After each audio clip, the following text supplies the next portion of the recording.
Hello everyone, my name is Jatin Saini. Welcome to civil engineering quick solution. तो आज हम बात करेंगे सैंड की। सैंड के अंदर हम देखेंगे कि सैंड हमें मिलता कैसे है, उसके बाद सैंड के टाइप्स क्या क्या होते हैं, इंपॉर्टेंट प्रॉपर्टीज़ देखेंगे सैंड से रिलेटेड, और जो सैंड से रिलेटेड हम टेस्ट करते हैं जिनसे हम सैंड की क्वालिटी को फाइंड करते हैं वो भी हम इस वीडियो में देखेंगे। और लास्ट में मैं आपको बताऊँगा बल्किंग ऑफ सैंड क्या होता है। तो इससे पहले मैं 2 वीडियो बना चुका हूँ सीमेंट एंड स्टील के ऊपर, जिनके अंदर मैंने पूरी तरह से इंपॉर्टेंट पॉइंट्स को डिस्कस किया था, जैसे इस वीडियो में हम सैंड के करेंगे। तो उनका लिंक आपको डिस्क्रिप्शन में मिल जाएगा, उन वीडियो को भी आप ज़रूर देखें। तो सबसे पहले बात करते हैं सैंड की मिलने की। तो सैंड हमें मिलता है नेचुरली, ये आप सबको पता होगा कि सैंड हमें नेचुरली मिलता है। और सैंड बनता कैसे है, ये वेदरिंग ऑफ रॉक से बनता है, यानी कि जब रॉक्स किसी कारणवश टूट जाती हैं छोटे छोटे पार्टिकल्स में, तो उसको हम बोलते हैं वेदरिंग ऑफ रॉक। उसके काफ़ी कारण होते हैं, जैसे कि मैकेनिकली या फिर केमिकली या फिर एटमॉस्फेयर के कारण, जो गैसेस के कारण जो रिएक्शंस होती हैं उनके कारण जो हमारी रॉक्स हैं वो टूट जाती हैं स्मॉल पार्टिकल्स में, तो उनके कारण सैंड की फॉर्मेशन होती है। तो सैंड के अंदर जो मेन कॉन्स्टिट्यूएंट होता है वो होता है सिलिका। जैसे आपको पता ही है कि इसको बोलते हैं सिलिकॉन डाइऑक्साइड और SiO2। उसके बाद बात करते हैं सोर्सेज ऑफ सैंड की। तो जैसे कि आप सोर्सेज ऑफ सैंड को टाइप्स ऑफ सैंड भी बोल सकते हैं एक तरह से। तो सोर्सेज ऑफ सैंड हमारे पास 3 सोर्सेज हैं, pit sand, river sand and sea sand. यानी कि सबसे पहला जो हमारे पास टाइप है उसको बोलते हैं हम पिट सैंड। तो पिट सैंड होता क्या है, इसके अंदर क्या होता है, जैसे कि आप स्क्रीन पे देख रहे हो इमेज, ये यहाँ पे हम ज़मीन के अंदर से खोद कर रेत को निकालते हैं।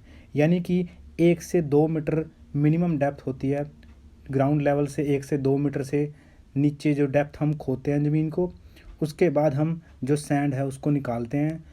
ऑब्वियस सी बात है इसके अंदर क्ले पार्टिकल्स भी मिक्स होंगे, तो हम बाद में उन क्ले पार्टिकल्स को अलग करते हैं और फिर उस सैंड को हम यूज़ करते हैं कंस्ट्रक्शन पर्पज़ के लिए।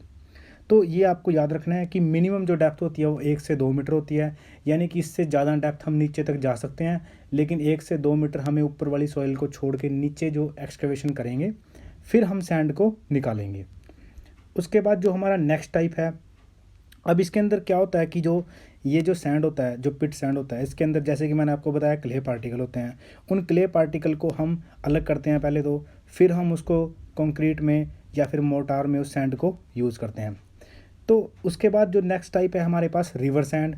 रिवर सैंड जैसे कि आपको पता ही है, हम रिवर से हमें ये मिलता है, यानी कि या तो रिवर के किनारे से जब पानी बहता है तो उसके किनारों पे, जो नदी के किनारों पे जो रेत इकट्ठा हो जाता है, उस रेत को हम यूज़ करते हैं कंस्ट्रक्शन पर्पज़ के लिए।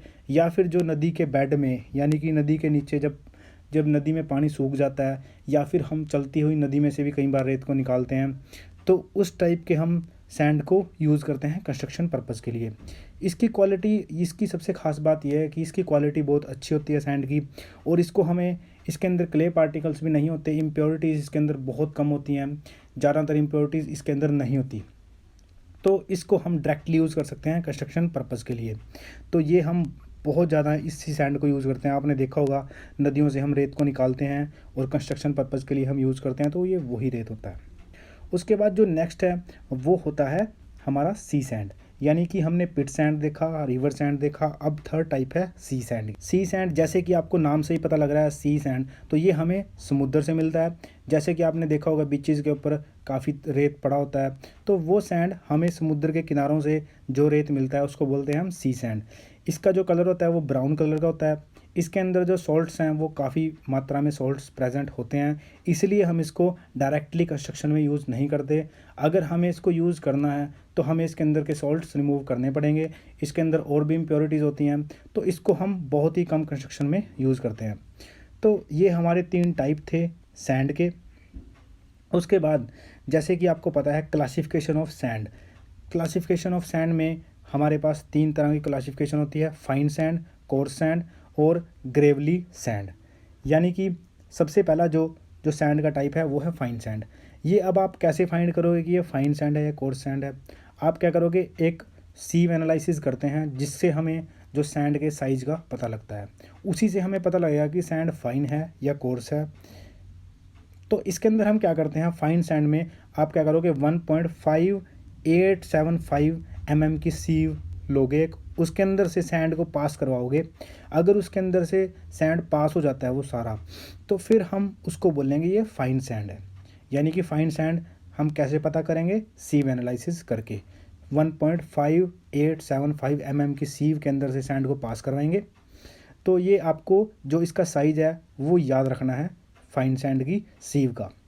उसके बाद ऐसे ही कोर्स सैंड को कैसे फाइंड करेंगे? इसके अंदर जो हम सीव यूज़ करेंगे उसका जो साइज़ होगा वो होगा 3.175 mm, यानी कि 3.175 mm सीव के अंदर से सैंड को पास करवाएंगे। अगर उसके अंदर से सैंड पास हो जाएगा तो वो कोर्स सैंड होगा। उसके बाद जो थर्ड टाइप है वो है ग्रेवली सैंड। ग्रेवली सैंड में हम क्या करेंगे कि जो हमारे पास जो सीव होगी वो होगी 7.62 mm की। 7.62 mm की सीव में से उस सैंड को पास करवाएंगे। अगर उसमें से वो सैंड पास हो जाता है तो हम उसको बोलेंगे ये ग्रेवली सैंड है। तो ये आपको सभी चीज़ें याद रखनी है। इससे काफ़ी बार क्वेश्चन पूछा जाता है कि हम डिफरेंट टाइप्स के जो सीव्स यूज़ करते हैं फाइन, कोर्स और ग्रेवली सैंड के लिए, उनका साइज़ क्या होता है, तो ये आपको याद रखना है। इसके बाद जो हम कंस्ट्रक्शन पर्पज़ के लिए सैंड को यूज़ करते हैं उसको देख लेते हैं थोड़ा। जैसे कि आपको पता है कि ब्रिक वर्क करते हैं हम सैंड से, प्लास्टरिंग वर्क करते हैं या फिर कंक्रीट का काम करते हैं। सैंड हम 3 जगह पे यूज़ करते हैं मेनली। तो सबसे पहले जो हम ब्रिक वर्क में जो सैंड यूज़ करते हैं उसको, उसका जो फाइनेस्ट मॉडुलस होगा, यानी कि फाइनेस्ट मॉडुलस का कितना होगा 1.2 टू 1.5। अब ये फाइनेस्ट मॉडुलस क्या होता है? यानी कि फाइनेस्ट मॉडुलस को हम निकालते हैं सीव एनालिसिस करके। हम एक अरेंजमेंट कर देते हैं सीव्स का साइज़ के अकॉर्डिंग, फिर उसमें से सैंड को पास करवाते हैं। जिस सीव के ऊपर जितना सैंड रिटेन करेगा उसके वेट को हम नोट कर लेते हैं। ऐसे ही हम एक पूरा चार्ट बना लेते हैं, पूरा टेबल बना लेते हैं। उसके अंदर जो कम्युलेटिव परसेंटेज रिटेन होती है जो वेट की, वो भी हम एक कॉलम में उसको ऐड कर लेते हैं। पूरी को ऐड करने के बाद उसको 100 से डिवाइड करते हैं तो फाइनेस्ट मॉडुलस आता है। अभी शायद ये आपको समझ ना आए, लेकिन ये एक थोड़ा बड़ा टॉपिक है। तो अगर आप चाहते हैं कि मैं इसके बारे में एक वीडियो बनाऊं तो वो मैं आपको अलग से एक वीडियो में पूरा ये फाइनेस्ट मॉडुलस एक्सप्लेन कर दूंगा। यहाँ पे मैं आपको बेसिक नॉलेज दे देता हूँ थोड़ी सी, इसलिए मैंने आपको ये सब कुछ बता दिया।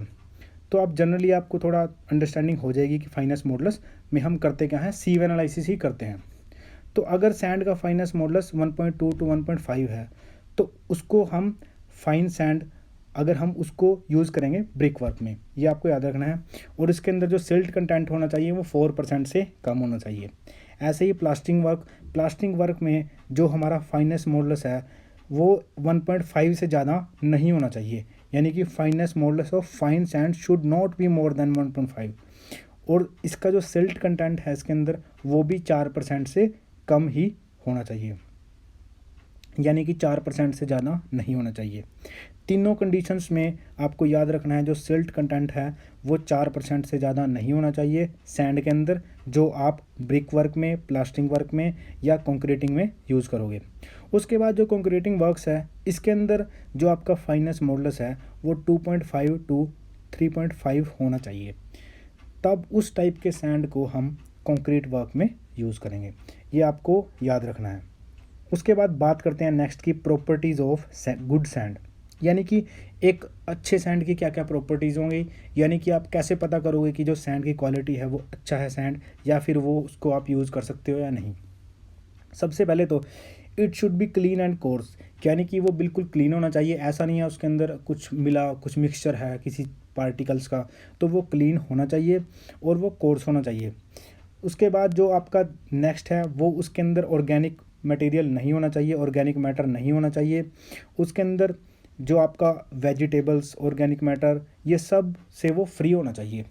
उसके बाद उसके अंदर 3 से 4% जो क्ले वो परमिटेड है। इससे ज़्यादा अगर 3 से 4% से ज़्यादा उसके अंदर क्ले है तब भी हम उसको नहीं यूज़ करेंगे कंस्ट्रक्शन वर्क में।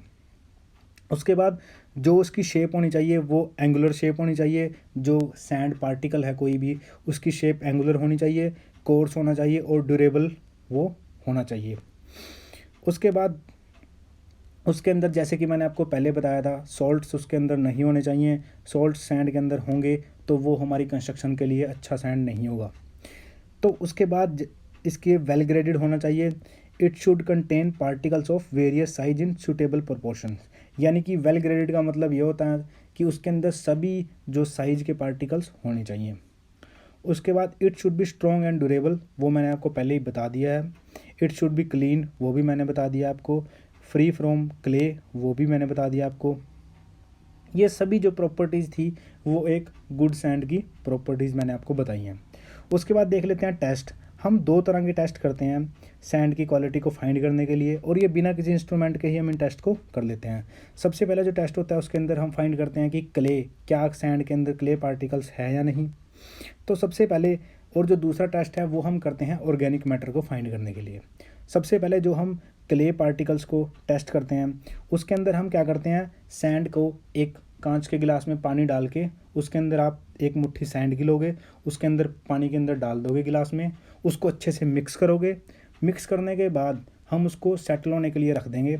जब वो सेटल हो जाएगा तब हम देखेंगे कि जो जो जो नीचे वाले हिस्से में गिलास के जो पूरा सैंड सेटल होगा उसमें सबसे ऊपर ऊपर अगर क्ले उसके अंदर होगी तो सबसे ऊपर ऊपर क्ले रह जाएगी। सैंड पार्टिकल्स हैवी होंगे, भारी होंगे, वो नीचे बैठ जाएंगे। अगर सबसे ऊपर वाली लेयर में आपको ब्राउन ब्राउन नज़र आ रही है, क्ले पार्टिकल्स नज़र आ रहे हैं, तो इसका मतलब ये है कि जो सैंड आप यूज़ करोगे उसके अंदर क्ले है। तो ऐसे हम जो क्ले पार्टिकल्स को इसके अंदर देख लेते हैं। उसके बाद जो नेक्स्ट जो टेस्ट है वो हम करते हैं ऑर्गेनिक इम्प्योरिटीज़ जितनी भी होती हैं सैंड के अंदर, उनको हम कैसे फाइंड कर सकते हैं। तो इसके अंदर आप क्या करते हो, आप a solution of sodium hydroxide और caustic soda is added to sand and stirred. यानी कि हम क्या करेंगे, जो एक सोडियम हाइड्रोक्साइड या फिर कास्टिक सोडे का एक सॉल्यूशन लेंगे, उसके अंदर सैंड को डाल देंगे, फिर इसको अच्छे से हिलाएंगे ताकि वो अच्छे से मिक्स हो जाए। अगर उस जो लिक्विड होगा वो, अगर उसका जो कलर है वो चेंज हो जाए ब्राउन कलर में, तो उसके अंदर हम, इसका मतलब उसके अंदर इम्प्योरिटीज़ हैं, उसके अंदर ऑर्गेनिक इम्प्योरिटीज़ प्रेजेंट है। तो ये आपको याद रखना है। ये भी नेक्स्ट है वो है bulking of sand. Bulking of sand में जैसे कि मैंने आपको पहले भी बताया था सैंड की कुछ प्रॉपर्टीज़ होती हैं, तो ये भी एक सैंड की प्रॉपर्टी है कि वो उसका वॉल्यूम चेंज हो जाता है जब वो मॉइस्चर के कांटेक्ट में आता है। यानी कि जब कोई सैंड होगा अगर उसके ऊपर आप थोड़ा सा पानी डाल दोगे तो उसका जो वॉल्यूम है वो इंक्रीज़ हो जाएगा, लेकिन वो एक लेवल तक होता है। ऐसा नहीं है कि आप पानी डालते जाओगे उसका वॉल्यूम इंक्रीज़ होता जाएगा, ऐसा नहीं होता। वो एक लिमिट तक होता है। एक लिमिट के बाद जब आप फिर पानी डालोगे, दोबारा पानी डालोगे उसके अंदर, तो उसका वॉल्यूम फिर कम होना शुरू हो जाएगा। इसके अंदर मैं आपको थोड़ा बता देता हूँ कि जो for a moisture content of 5 to 8%, the increase in volume may be about 20 to 40% depending upon the grading of sand. यानी कि जो सैंड की ग्रेडिंग होगी उसके ऊपर डिपेंड करेगा। और जब आप 5 से 8% आप उसका मॉइस्चर चेंज करोगे, इंक्रीज़ करोगे, तो उसकी जो वॉल्यूम है उसके अंदर 20 से 40% वो इंक्रीज़ हो जाएगा। जैसे कि मैंने पहले भी बताया था कि एक लिमिट तक होता है, उस लिमिट के बाद इसका वॉल्यूम कम होना शुरू हो जाता है। इसको बोलते हैं बल्किंग ऑफ सैंड। तो ये सभी पॉइंट्स आपको याद रखने हैं। ये आपको किसी भी एग्ज़ाम में पूछे जा सकते हैं, या फिर आप कहीं पे इंटरव्यू देने जाते हैं तो वहाँ पे भी आपको पूछे जा सकते हैं। तो ये सभी आप याद रखें। आई होप इसमें आपको सब समझ आया होगा। Thanks for watching.